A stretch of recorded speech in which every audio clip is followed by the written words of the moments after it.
12 Years Across Borders. A memoir by Ch.10. Quiet Handwork. The autumn of 2020 came early to Fukuoka. The sun set before I noticed it setting, and the office, which had been full 6 months before, had the acoustics of an empty classroom. A chair creaked where no one moved it. The refrigerator shuttered and went quiet. I had spent the spring and summer losing money on face masks, Taiwanese seeds, rice wine, beer, and a small run of sticker labels printed with sunflowers. Every one of those experiments had failed. What I had left, sitting at my desk in a cardigan as the evenings grew colder, was a stopped business and an unreasonable amount of time. I had decided some weeks earlier not to shut the company down. I had not decided what to do instead. This chapter, I should say up front, is not a story about enlightenment. It is a story about being backed into a corner until learning new things becomes the only move left. The first push toward the keyboard did not come from inspiration. It came from a statute. In 2020, the Japanese government tightened the rules around Ch.10, the leave allowance an employer owes a worker the employer cannot use. If the pandemic kept a staff member at home, I was required to pay at least 60% of their average wage. There were matching subsidies from the state eventually, but the money moved slowly and the payroll did not. The rule bought time for firms that would not survive anyway. I used the months to learn Python instead. From the view of a small business owner in a 60 square meter office in Hakata, it reduced to a single line. Whether my staff came in or stayed home, the payroll went out. Overseas medical work had stopped completely. The real workload was down to 20 or 30% of what it had been. I could not invent enough honest tasks to fill a day for the people on the books. I also could not, under the new regime, simply send them home at zero cost. So the money was going to bleed at roughly the same rate either way. The only variable left was how much of the remaining work I did with my own hands. It turned out to be all of it. I was 37 years old. I had written one program in my life, a C assignment in the first year of materials engineering at Shanghai, which I had passed by a margin that now embarrasses me. For 15 years after that, I had not touched code. I opened a blank file in a text editor and began my second attempt. I picked Python and JavaScript because every tutorial I searched for automation or webhook handling returned results in one of the two. There was no strategy behind it. I also had to learn from scratch what an API was. The little doorway one service used to talk to another, and what JSON was the tidy bracketed format those services pass information in. For the first week, I did not know what those acronyms meant. A materials engineer reading about API endpoints felt a little like a chef reading about torque wrenches. Wrong shelf, wrong section of the library. Nothing to do but keep reading. My method was less a method than a loop. On the left side of the screen, VS Code. On the right, a browser and the GPT-3 API, which at the time required reading documentation and a small amount of setup. ChatGPT for consumers did not exist yet. I typed the thing I wanted to do in plain Japanese or plain Chinese into the prompt window. Write me a script that converts every PDF in a folder to text. Give me the smallest working example of a line-bot webhook. I ran this code and got type error. None type object is not iterable. What does it mean and how do I fix it? Code came back. I copied the code. I pasted it into the editor. I pressed run. It did not work the first time. It did not work the second time. E-read error message would appear. I would select the entire error message, paste it back into the chat, add one line. I got this error, please fix. And wait. A revised version would come down. I would paste run, fail, paste back. Over and over. This loop ran for months. Sometimes I would get stuck on a single problem for 2 days. I would lean back in the chair and stare out the window at a Hakata that had no foot traffic on it. And I would think, not angrily but with genuine curiosity, what am I doing at my age? A man with a materials engineering master's degree who had spent a decade standing in oncology clinics translating for dying patients, who had met Chinese venture capital in Hangzhou hotel rooms and walked out again, was now, at 37, in a dim office at midnight, fixing the placement of a comma. It was funny.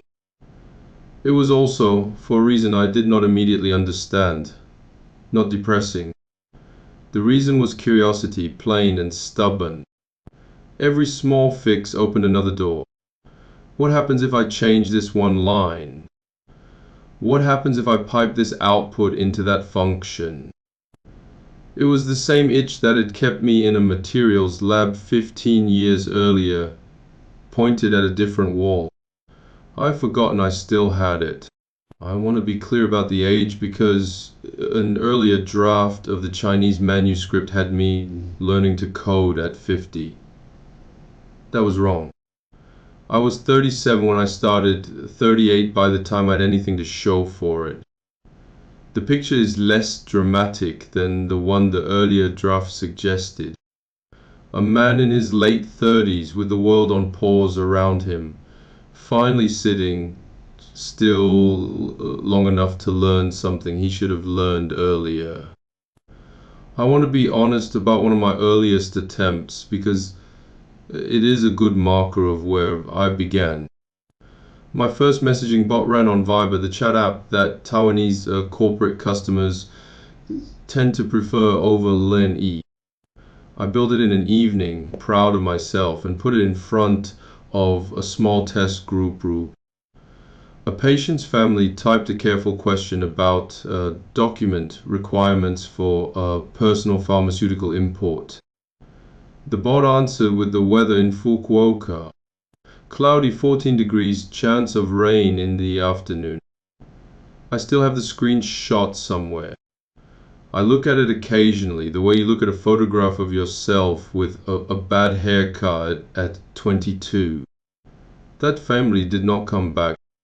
They were correct not to. A little later, a junior colleague in the office quietly built a working INE bot during the same quiet months. He had used his time more seriously than I had. I remember him pulling me over to his monitor one afternoon. A chat interface was on the screen. His bot was answering him in clean formatted text and catching at least half of the things he threw at it. I was jealous in the small good way. His bot was written in the old shape, a user type something.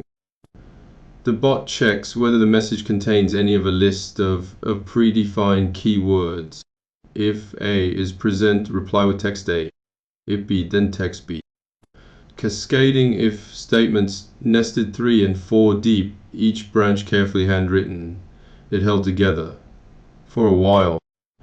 The problem is that people do not message a bot the way they query a search engine. They write things like, my stomach has been off lately, and my mother wants to go to Japan for a second opinion. And do you know a doctor who speaks Mandarin in Fukuoka?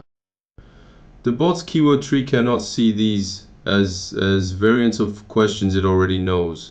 It sees them as noise. And every new phrasing you add becomes a new branch in a tree that was already unpleasant to maintain. 6 months in, the code was a small maze. Nobody wanted to touch it.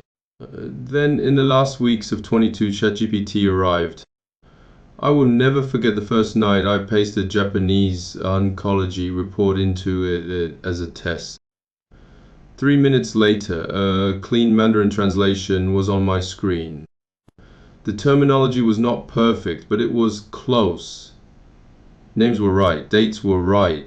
I read it twice slowly. I did not sleep that night. The feeling was closer to fear than to excitement.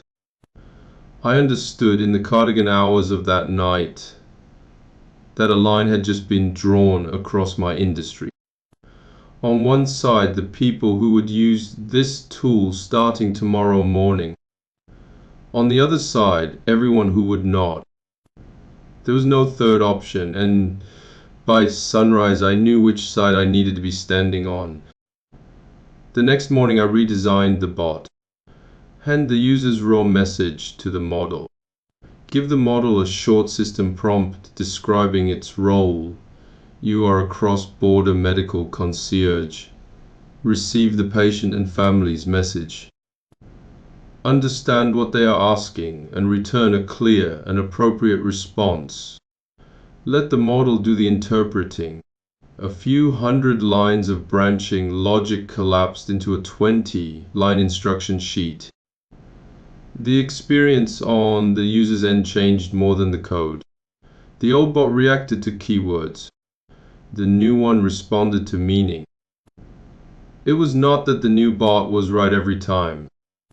It is that when the message did not fit a predefined shape, the old bot pretended not to hear, and the new bot tried to answer. This was the first time I felt in my own hands. The thing people now say about AI in 1,000 blog posts, it did not replace work I was already doing. It made possible a kind of work I had given up on doing. Alongside the coding, I worked through a shorter ladder of no-code automation tools. The ladder had 3 rungs and I climbed it in order.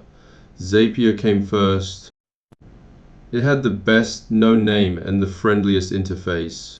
I used it for the obvious small jobs. An email with a certain subject line triggers a I'm notification. A filled inform appends a row to a spreadsheet. The learning curve was gentle, the price was not. Zapier charges per task, and once you begin wiring it into real business flow, the monthly bill begins to make little cuts that add up. $60, $100, $200, $300. For a company my size in that year, this was not incidental. Make came next. Same visual drag and drop model, more branching and looping, cheaper by a meaningful factor. My operations ran on Make for the better part of 2 years. N came last and has stayed. Open source. I installed it on my own server, which removed the subscription almost entirely. It exposes a code node where I can drop in JavaScript for anything the pre-built blocks do not cover. And by the time I reached N, I could write enough JavaScript to fill those gaps myself. The 3 tools in order to trace a small arc of my own change. At Zapier I was a paying customer. At Make I was a composer of other people's parts. At N I was, in the small ways that mattered, a builder. No single step in this progression felt dramatic. It was only later, looking back, that I noticed I had shifted from the person who buys the service to the person who assembles it. One of the tools I built for myself, and still use, is a chatbot for foreigners who get sick in Japan. The user I picture is someone on a 2-week vacation, or here on a short assignment, or a graduate student in a city they have not yet learned the shape of. Japanese not fluent. A symptom appeared at an inconvenient hour. They do not know which clinic is open, whether the staff will accept them, whether the doctor can hold a conversation in any language they share. The bot asks 4 questions. Where are you right now? What hurts? Since when? Do you prefer a doctor who speaks Mandarin or English? Then the interesting part. The system pulls a short list of clinics from the right neighborhood, and it begins calling them one by one using a voice AI over a VoIP line in Japanese. Good afternoon, I apologize for the interruptions. This is an automated assistant from XX company. We have a foreign visitor who would like to be seen today. Her symptoms are such and such. Would your clinic be able to accept her this afternoon? The receptionist on the other end says yes or no in natural Japanese. The system transcribes the answer, returns to the user in their own language, and sends a clinic that says yes, yes, with an address, a phone number, and a walking route map. No human hand in the loop.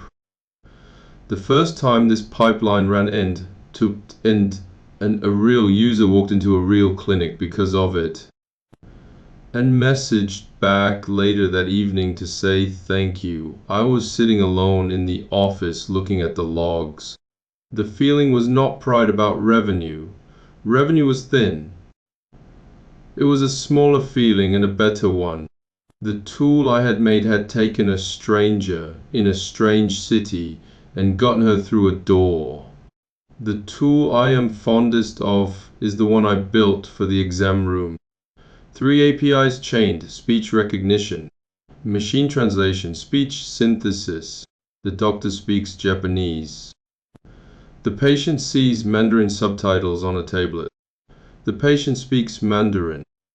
The doctor hears Japanese in the earpiece. The operational benefit is real. When a patient sits down in front of a Japanese oncologist, I no longer have to deliver every line of the conversation through my own mouth.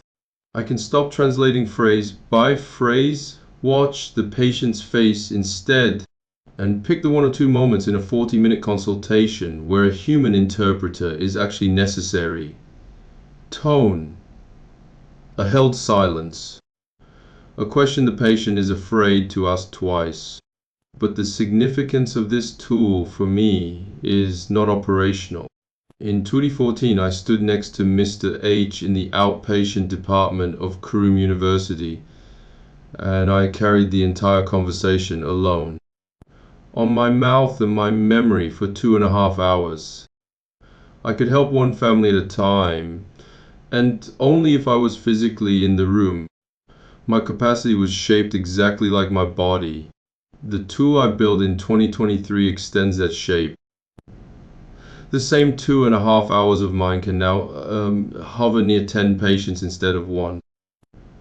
Not 10 at the same moment, I am not that kind of fool. But 10 across a day, where before I could only see 1. I do not want to dress this up. Self-actualization is too clean a word for what actually felt like. What I will say is this: the pain point I had carried for a decade, the one that used to make me go or hoarse by evening, was being rubbed gently by something I had made with my own hands. I want to step away from tools for a page. In 2022 to 2023, through a friend, I met a younger Taiwanese woman who worked in agricultural exports. Mangoes, pineapples, wax apples. She walked onto farms herself, took prices, opened new overseas channels 1 phone call at a time. One afternoon she asked me a simple question. Lin Sen, in 10 years in cross-border medical work, how many times have you gone looking for a customer? I could not answer immediately. Cross-border medical coordination, the version I had practiced, had always been the other direction. A family calls. A referral comes in. Someone reads an article about a Japanese hospital and gets my number off the website. I handled what arrived. I was good at handling. I had never, in the accurate sense, gone after a stranger and asked them to become a client. At 40 years old, I learned the first lesson of sales. Build a list, draft your opening, send the first message. Follow up on replies, move on from silence. Textbook material. My embarrassment was not that I needed the textbook. It was that I had gone 40 years without opening it. The conversation with her changed the way I thought about one of my own tools. Until then, I had treated IVR, the interactive voice response system, as an inbound instrument. A phone number you call to reach us, menu trees, Tredge. Inbound IVR is almost worthless to a company like mine. Foreign patients do not dial Japanese landlines. They come in on chat apps. The main phone rings for telemarketers and the occasional wrong number. The junior's question flipped the direction of the tool. Outbound. Japanese clinics, labs, medical device distributors, pharmacies that handle personal imports. These people still pick up the phone in the middle of a working day. They expect a Japanese voice on the other end, polite, professional, short. A real-time voice model running through an IVR outbound line can make 200 first contact calls in the time one human can make 20. And none of the 200 tired or impatient by the end. I began calling out. The work is not glamorous. It is not even particularly creative. But it moved my small company quietly from a posture of waiting to a posture of reaching. Without a question, I would have owned the same hardware and used half of it. I need to put down a line here hard because the rest of this chapter is cheerful about AI, and that is not the whole picture. I have never uploaded a patient's medical record to a public cloud AI. I will not. The reason is partly legal. Japan's Act on the Protection of Personal Information, APPI. Taiwan's Personal Data Protection Act. Hibike equivalent expectations from anyone in my industry who reads contracts. The other part of the reason is older than the law. A medical record carries a person's name, date of birth, diagnosis, medications, physician's notes, sometimes genetic data. It is among the most intimate documents a human being produces. The moment I paste one into a consumer chat window, I have handed irretrievably to whatever pipeline sits behind the interface. So the work in my office runs in 2 tiers. Tier 1. General medical knowledge questions, scheduled drafts, email summaries, template cleanups, generation exercises with no patient identifiers. Public cloud AI is fine here. I use it daily. Tier 2. Actual medical records, lab results, physician's written notes.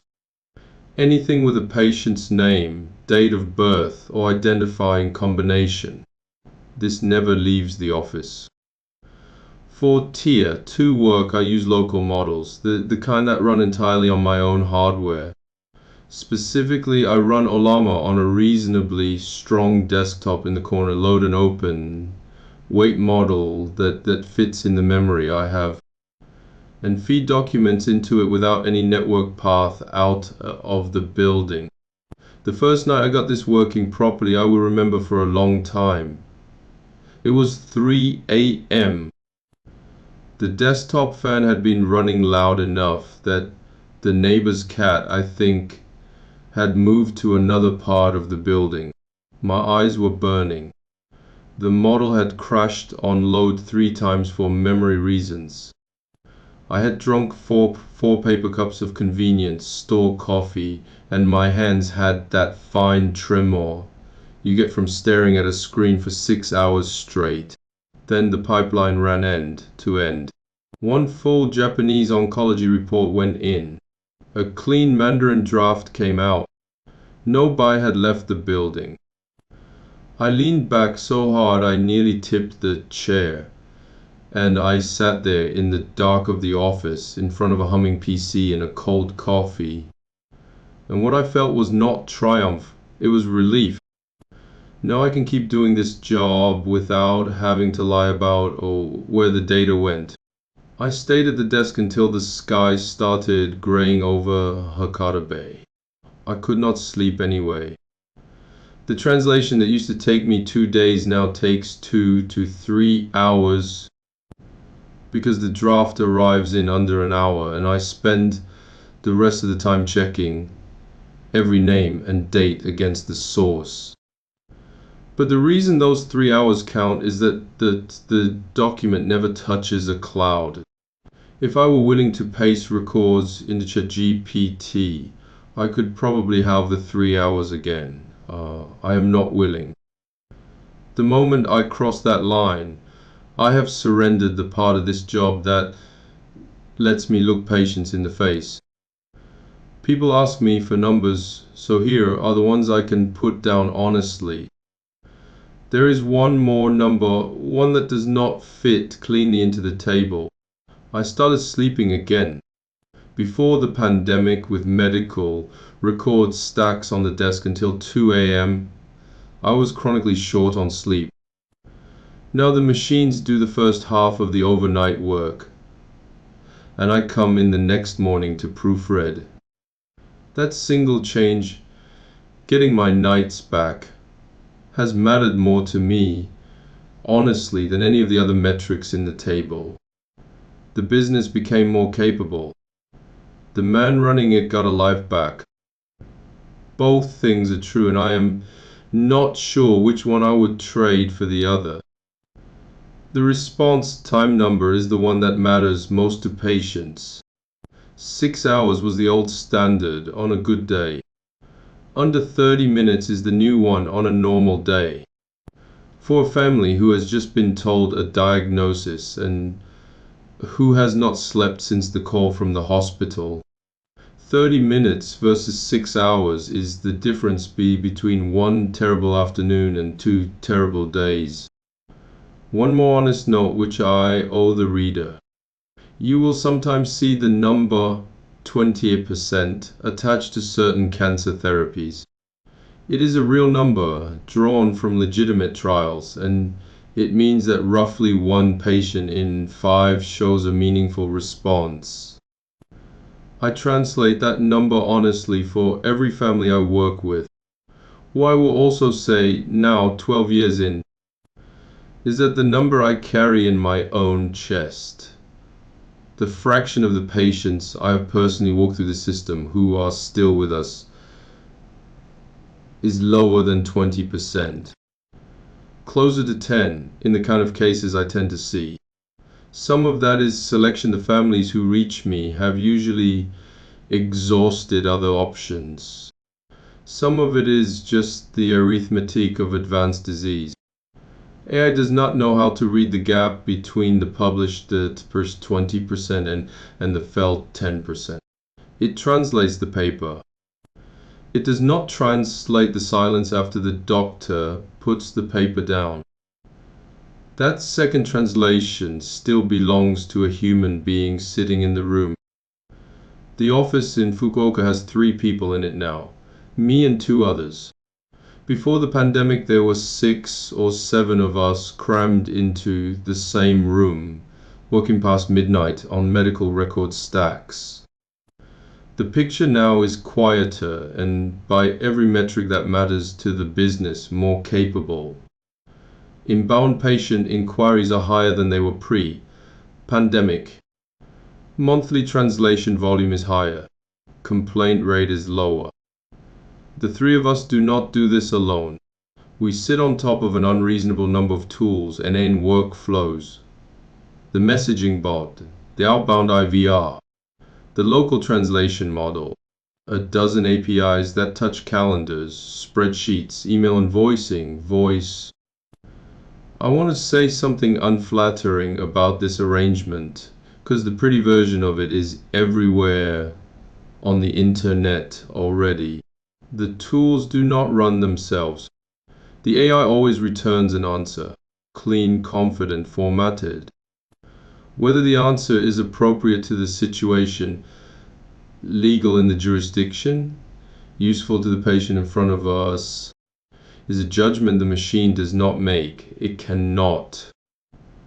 It does not know the family history of the patient on the other end of the chat thread.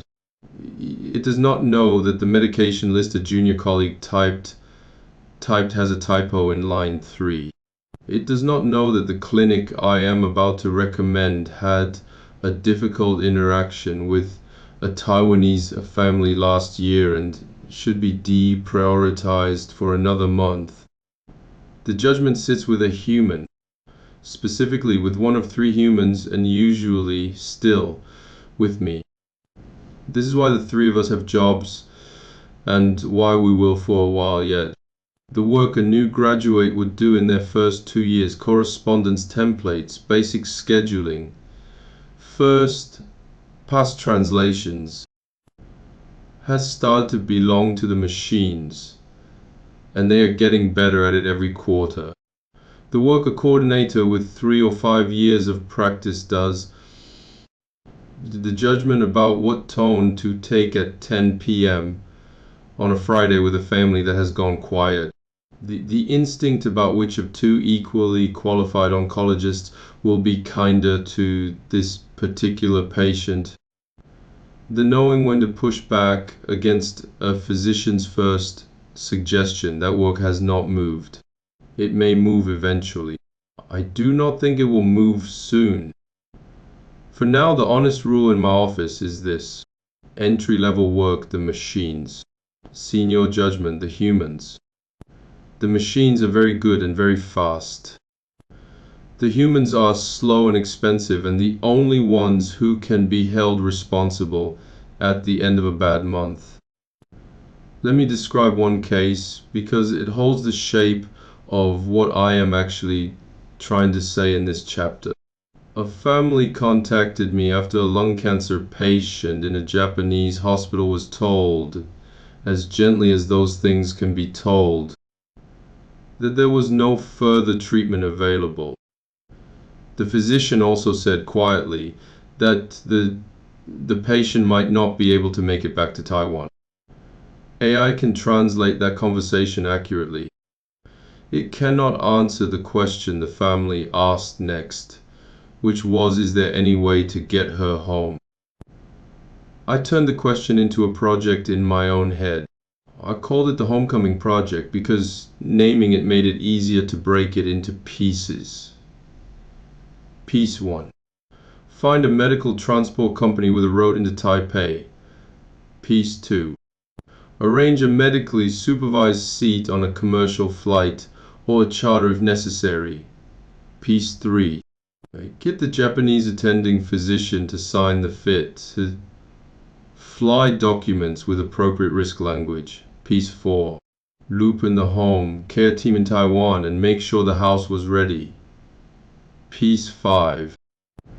Translate every document in both directions, in both legal and medical registers, so nothing fell through a linguistic gap at a border. The AI helped with most of the piece work. It drafted emails. It cleaned up templates. It gave me phrase options when my Japanese was too tired to find the right honorific level.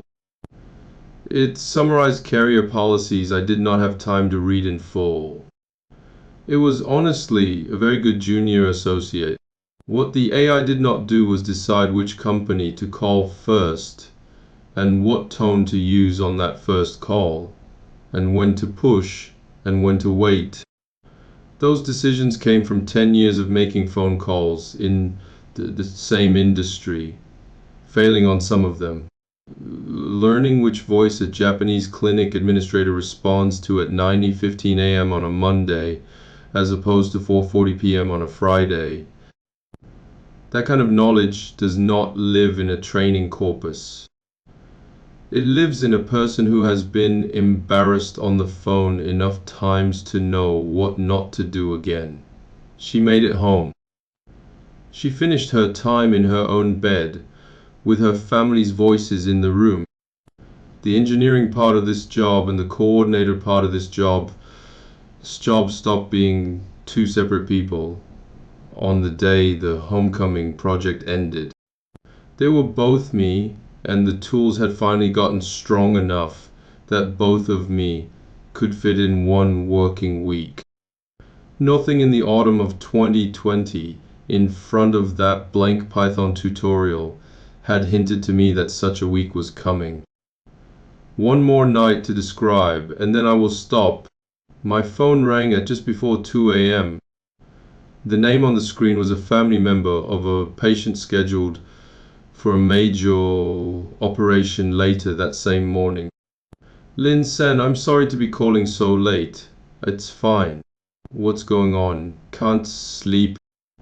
I know tomorrow is the right decision. I know it. I'm scared. This phone call the AI cannot take. I want to be precise about that sentence because it is easy to say and easy to misunderstand. Technically, the AI can take the phone call. I could build in a weekend an automated night line that would pick up at 2 a.m., recognize the distress, and produce a composed and appropriate response in a warm synthetic voice. The technology exists. The technology is cheap. The technology is deployable. The family member on the other end of that call did not need a composed and an appropriate response. She needed to know that a tired, middle-aged man was awake on the other side of the city, holding a phone. Because her call had mattered enough to wake him up, I sat on the edge of the bed for 20 minutes. I did not say anything brilliant. I walked through the surgical plan again, slowly, in the same sequence the surgeon had explained it. I told her about a patient from 2 years earlier who had gone into the same operating room afraid, and who had woken up the next morning annoyed about the hospital breakfast. Small stories, ordinary details. Her breathing steadied on the line. I could hear it steady. Thank you, Lin Sen. I think I can sleep now. I stayed on the edge of the bed for another few minutes after she hung up, holding the phone. The tools on the office server had translated 40 pages of medical records a week, answered 300 chat messages, placed 180 outbound clinic calls in Japanese, and run a same-day subtitle session for consultation in Tokyo. The three of us had, between us, taken on more patients this quarter than the whole company used to carry pre-pandemic. All of this is true. And none of it would have answered the phone. Don't worry, I'm here.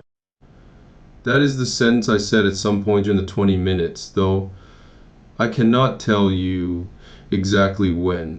It is a short sentence. It is the one piece of my job that I will not, at any price, hand to a machine. In the autumn of 2020, in a quiet office, I opened a Python tutorial on a browser tab and did not know what I was doing. If I could send one sentence back to the man in the cardigan that evening, I think I would send this one. The tools will help as far as you train them. The phone, you answer yourself. The tools change. The first principle does not. The above reflects the author's personal experience and does not constitute medical advice. Patients and families facing treatment decisions should consult their physicians. That is the end of this chapter. Thank you for listening. I will see you in the next one.